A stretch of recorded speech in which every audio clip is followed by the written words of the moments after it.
Hello, everyone. Today I will talk about encounters with animals as neighbors through a Turkish literary text. But before discussing the text, I want to mention some of the some connotations of the word neighbor in a Turkish context.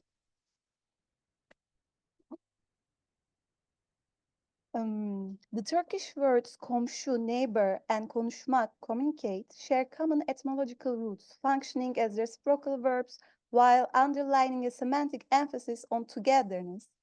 When we look at the etymological root of the word, we see the word konmak. It means when a volatile thing stops flying and stops in one place, or to stop over and spend the night, or to settle, and also to hospitate. When you look at all the meanings of the verb root, konmak, you see that they refer to contradictory experiences. It's not clear if it's a temporary or permanent settlement, or if it's about being a host or guest. Similarly, neighborhood not only refers to closeness, but also distance and borders. Who do we want as our neighbors? Or what do we expect from them? Is a good neighbor someone who would never complain? Is a good neighbor someone who lives the same way as you? Is a good neighbor a stranger you don't fear? The meaning of neighborhood has always been controversial in Turkish history. Turkish history is full of getting rid of unwanted neighbors. After the Ottoman Empire, the construction of the Turkish Republic was based on cleaning out the minority groups, just as the Turkish language has been based on getting rid of unwanted words that come from other languages, such as Persian and Arabic. In the 1930s, because of the population exchange between Turkey and Greece, so many people lost their homes and neighbors. In 1955, minority groups in Turkey, such as Greeks, Armenians, and Jews, were attacked and their shops were plundered by their neighbors. In the 70s and 80s, during the military coups, leftist people were reported to government by their neighbors. There's a Turkish idiom, a neighbor needs even the ash of her neighbor, which means even in the smallest matters, one neighbor can help another. The word ash in this idiom gives me the creeps when I think of how some people were set on fire by their neighbors for chauvinist or religious reasons in the 1990s in Turkey. Just like being neighbors, talking can be associated with acts of violence. In Turkish history, there were campaigns titled Citizens Speak Turkish. The campaign was a government-funded initiative created by law students that aimed to put pressure on non-Turkish speakers to speak Turkish in public in the 1930s and onwards. In some municipalities, fines were given to those speaking in any languages other than Turkish. On the other hand, neighbors talk behind each other's backs, giving them a bad reputation in the neighborhood. In Turkish, the word for gossip, dedikodus, verbatim translation is set and settle, or place that information or label on someone. It's an integral part of the neighborhood culture in Turkey. I mentioned all of these because I believe that all the following questions are connected. Who has the right to settle? Who has the right not to love or want their neighbors? Who has the right to speak? Who has the right to speak on behalf of whom? When it comes to animals, who landed in whose habitat? Who is the host and who is the guest? We talk so much about animals. What do we really know about them? How many things that we assume we know do we attribute to animals? Do we understand the way the animals respond? Do we even care about whether they respond or not? While we distinguish humans from animals with the ability to speak, we also take away from animals the right to live in a place.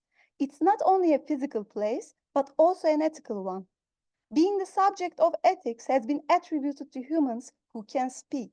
But as Jeremy Bentham once pointed out, that the question is not can they reason nor can they talk, but can they suffer? People in Turkey have witnessed the sufferings of animals many times in many ways. Our society has been living together with stray animals since forever. In our tradition, stray dogs and cats are considered as the residents of the city. However, due to the westernization and modernization process of the Ottoman period from the 19th century, the practices of some European municipalities were taken as an example, and from time to time, Animals were collected from the streets and killed by poisoning, burning, or leaving them to die of hunger. Against those attempts, there have always been people who rebel and try to rescue animals. And today it's estimated around 10 million stray dogs and much more stray cats live in Turkey. Sending dogs out of the city center and leaving them to die is the same as what is done to other minority groups in Turkey. Just as Greek, Armenian, immigrant, LGBT, sex workers, single young women, widows, and single mothers aren't preferred as neighbors or driven out of their homes, today we are still talking about taking animals from the streets and locking them in shelters. Despite some neighbors kicking, poisoning, and complaining about animals, some defend coexistence and try to establish other kinds of neighborly relations. Networks of violence and solidarity are always built against and despite each other. Today, the animal rights movement is quite strong in Turkey. However, long before animal rights was an issue in Turkey, some writers had already addressed it in various ethical and aesthetic ways. Bilge Karasu was an author who always wrote about the intertwinedness of love and violence within every kind of relationship. He wrote about the ethics of making room for the other and the impossibility of a life without violence. He taught that even in the act of love, there will be violence inevitably. Remember eating and loving. He also wrote about the experience of encountering animals, problematizing how they have been represented in literature. The tale, In Praise of the Fearless Porcupine, takes place in his book titled The Garden of Departed Cats. It's available in English as well. The tale starts with an epigraph telling about a personal correspondence of the author's friend. The friend mentions that he saw a man sitting on the edge of the sidewalk in London, and he was filing the quills of a porcupine. To him, the porcupine looked like it was enjoying a manicure. He thinks that the porcupine is a fool because it trusts a man who files its quills. However, the narrator believes that the porcupine might have closed its eyes and waited anxiously for man's madness to pass. The whole text is written in the form of speculation. There are no certain explanations, but only predictions and speculation with hesitations. The narrator doesn't assume the motivations and the reasons behind the actions or behaviors of the animal he encounters. Throughout the narrative, he speculates on every little act from different angles. This is the ethical stance of Bilge Karasu for every matter he wrote about. He gave so much thought to the ethics of writing about the other, and the ethics of writing for him is based on hesitation. He was aware that naming or talking about others has the potential to fix them on a specific identity, and this is a form of violence carried by the system of representation. In this tale, the narrator encounters a porcupine in Ankara, capital of Turkey. He thinks that it's a brave and venturesome porcupine for it dwells in a city. First, he describes the city conditions that are challenging for him. He tells how he feels suffocated because of the coal smoke. He hurries to his house through nauseating, throat-burning smoke, which he thinks would in 10 or 15 years no doubt add a refreshing variety to people's lives by bringing upon them sundry new forms of death. At the very moment of this rush, he sees something scurrying from a yard onto the sidewalk.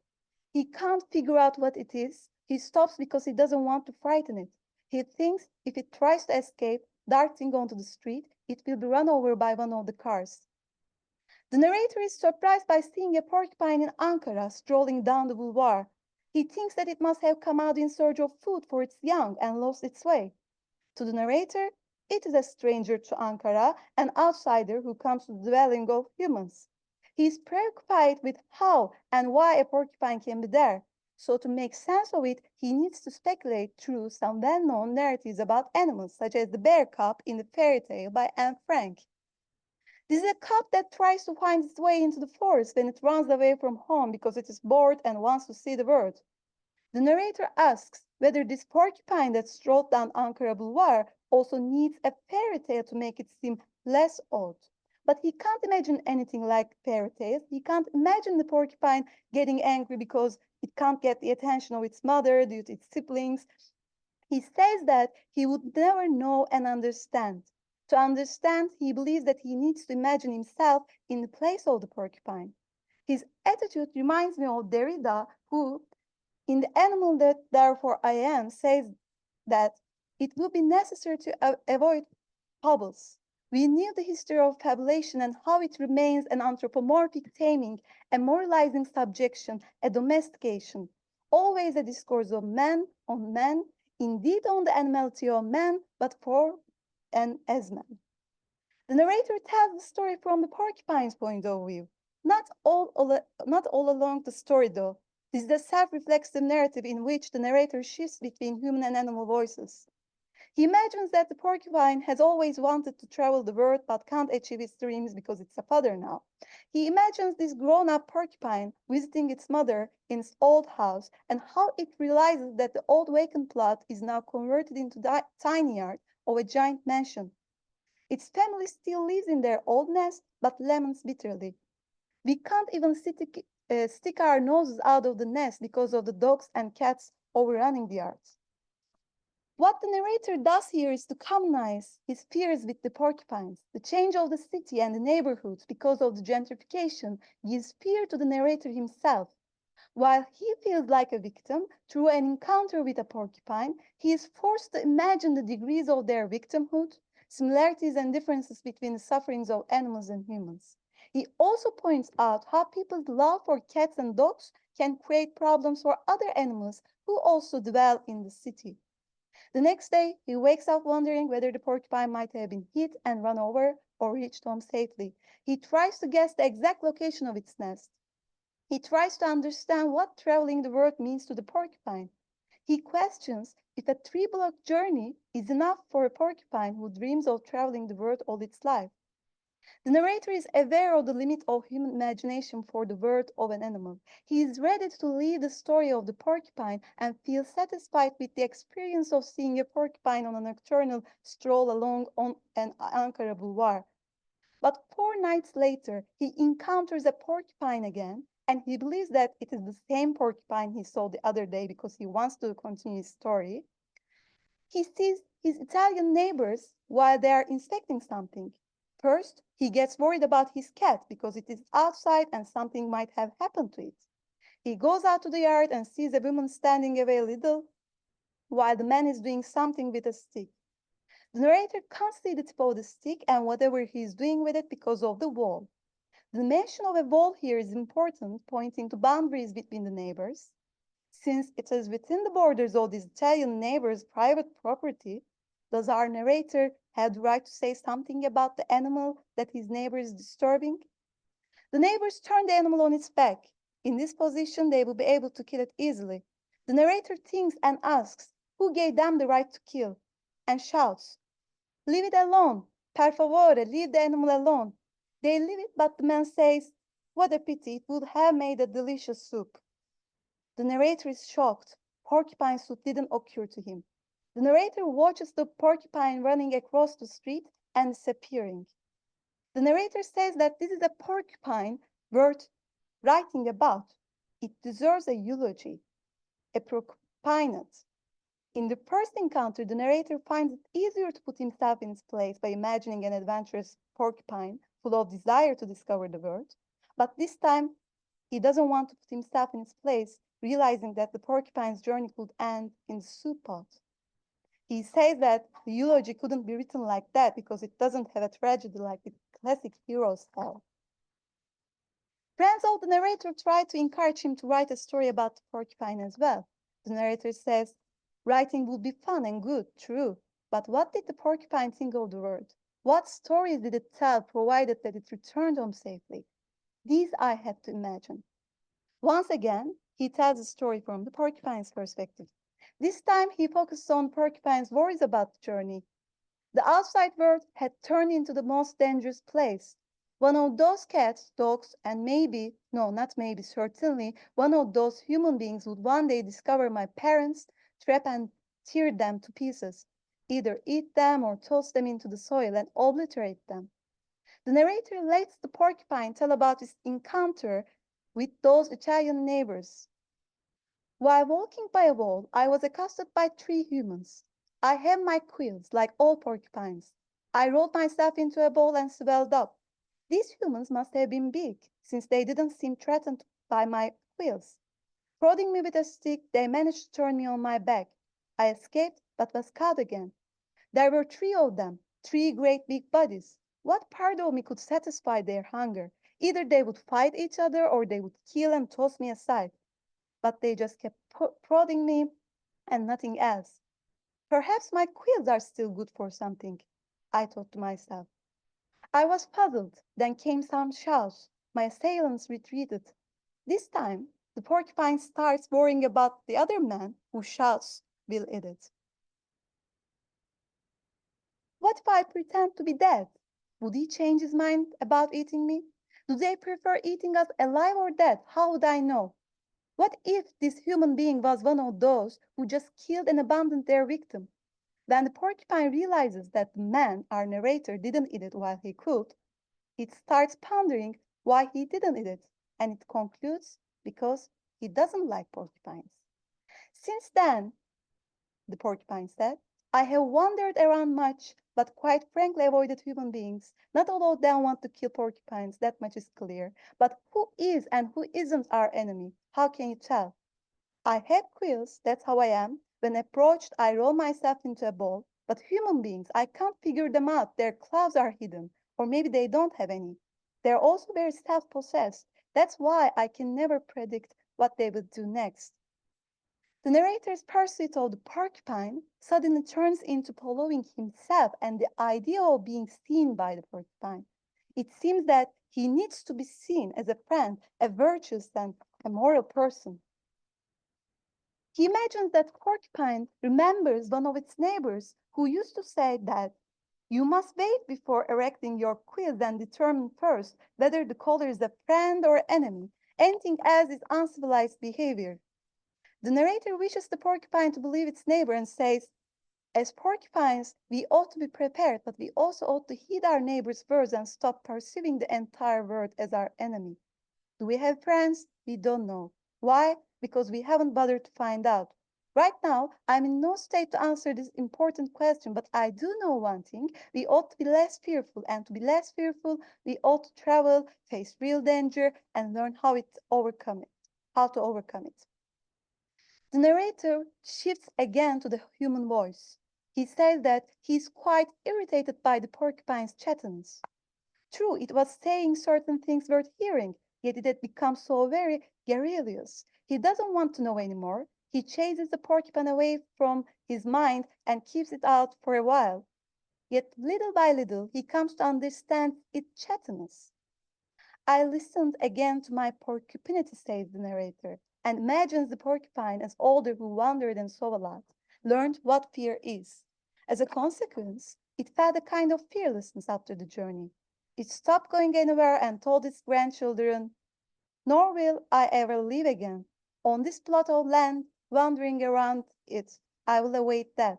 If anyone is looking for me, a friend or enemy, let him come and look for me here, on this soil. This is my homeland. This is where we fight. This is where we shake hands. I feel less lonely here. Here I know better, perhaps. And the tale ends with the human voice by saying that the porcupine must have spoken thus. This tale reminds me of Derrida's encounter with his cat. Derrida asks, how can an animal look you in the face? He writes about being looked at by his cat. But what about when an animal doesn't look you in the face? A porcupine rolls or unrolls. This is the expression showing how it feels, safe or not, how it sees you, friend or enemy.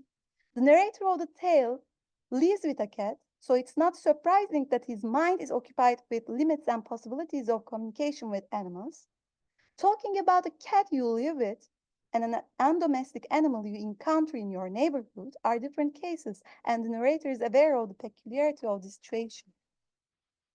Derrida asks, in what sense of the neighbor, which is not necessarily that of a biblical or Greco-Latin tradition, should I say that I'm close or near to the animal and that I am following it? And what type or order of pressure? Being with it in the sense of being close to it, being alongside it, being after it in the sense of the hunt, trading, or taming, or being after it in the sense of a succession or inheritance. In all cases, if I am following after it, the animal therefore comes before me, earlier than me. It's the point of view regarding me, the point of view, the absolute other, and nothing will have ever done more to make me think through this absolute authority of the neighbor than these moments when I see myself seen naked under the gaze of a cat. What does this bottomless gaze offer to my sight? As with every bottomless gaze, as with the eyes of the other, the gaze called animal offers to my sight the abyssal limit of the human, the inhuman or the ahuman, the ends of man, that is to say, the border crossing from which vantage man dares to announce himself to himself. The animal looks at us, and we are naked before it. Thinking perhaps begins there, says Derrida. For our narrator, the story begins exactly where he can't see the face of the porcupine. This is an unexpected encounter between two neighbors, but also two strangers who are hesitant to interact with each other. Their hesitations are based on different reasons, which are evidence of the unequal relationship between humans and animals. Thank you.